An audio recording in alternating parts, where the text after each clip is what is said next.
gradually refined to keep it in pole position on the track and at the head of the pack on the roads. Now we get a chance to take a closer look at the Ninja ZX-10R. It has 203 PS. ZX-10RR has a little bit more power and produces it in a slightly different way. It's a 998cc 16-valve water-cooled engine. It has finger followers. That means the valves are open longer and for greater duration, so it makes more power. It also has a valve train which is significantly lighter than a normal valve train. As well as that, there's things like a cassette gearbox, which is a racing feature, slipper clutch, so an assist and slipper clutch, and it's got an up-down quick shifter, things that you would only expect maybe on a race bike. There's a lot of World Superbike technology in there. We're talking about the engine, Martin. I guess there must be a lot of action going on within that engine. Yes, I mean, it's all controlled essentially by the brain of the bike, the IMU. You've got adjustable engine braking, for instance. You've got selectable rider modes. There's a lot of electronics going on. There are some day-to-day things that you might not expect at first. So, as an example, it now has cruise control. And even as an accessory option, you can get heated handlebar grips. So it does combine some of life's luxuries as well as being a strong supersport machine.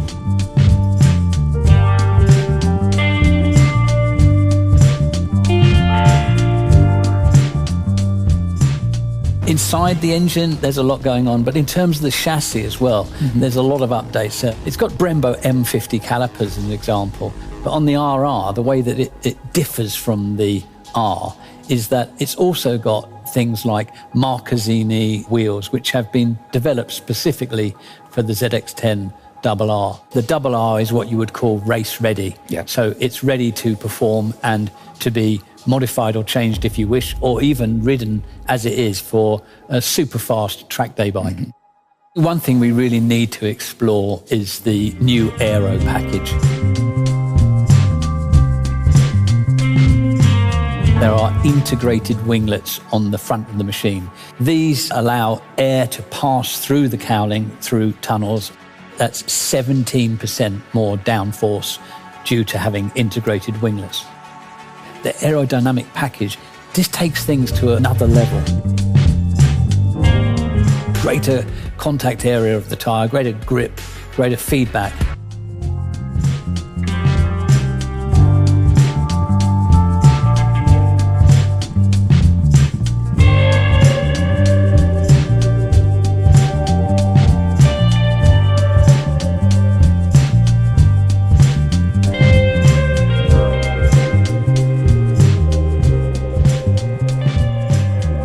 And on the rear seat, you'll see that that's changed the design as well, and that creates an area of low pressure. Add to that the fact that the screen is 40 millimeters higher, so the rider can tuck in more with those wider handlebars. And essentially the whole aero package has been changed. It's been developed from World Superbike, and it's making a real difference to ZX-10R and ZX-10RR for 2021.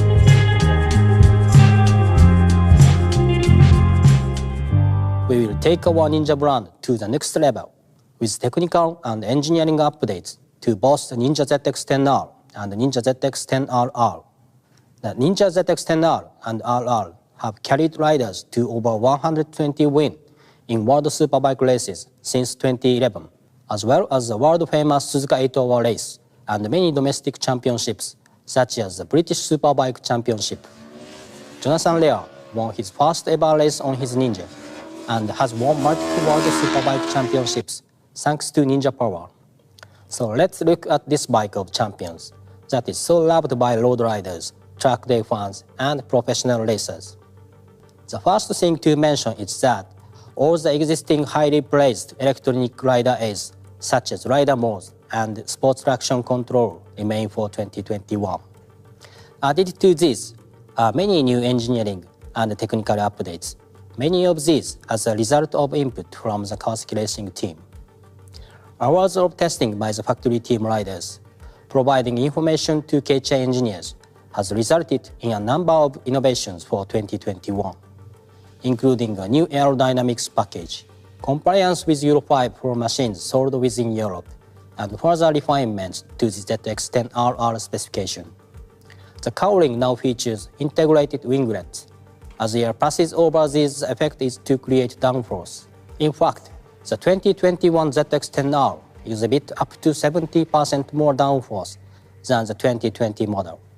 It also has a new rear seat design that creates an area of low pressure behind the rider, and a taller screen resulting in more aerodynamics front profile and greater efficiency.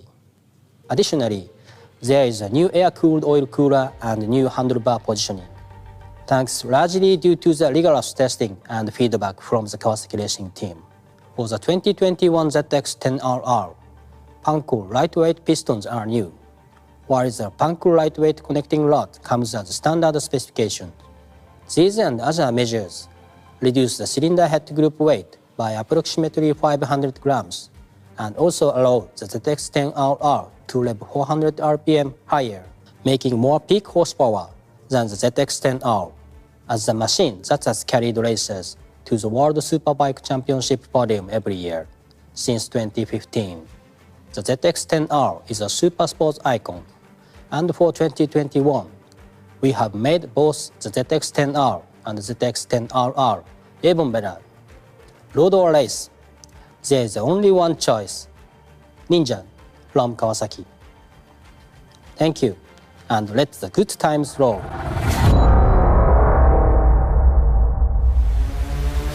It's got a different dashboard as well for this year, right? Yeah, the TFT meter is different. It's really clear and easy to understand. The good thing is when you're concentrating on your road riding or even in track use, if you go to a track day, you can see it very clearly in your peripheral vision.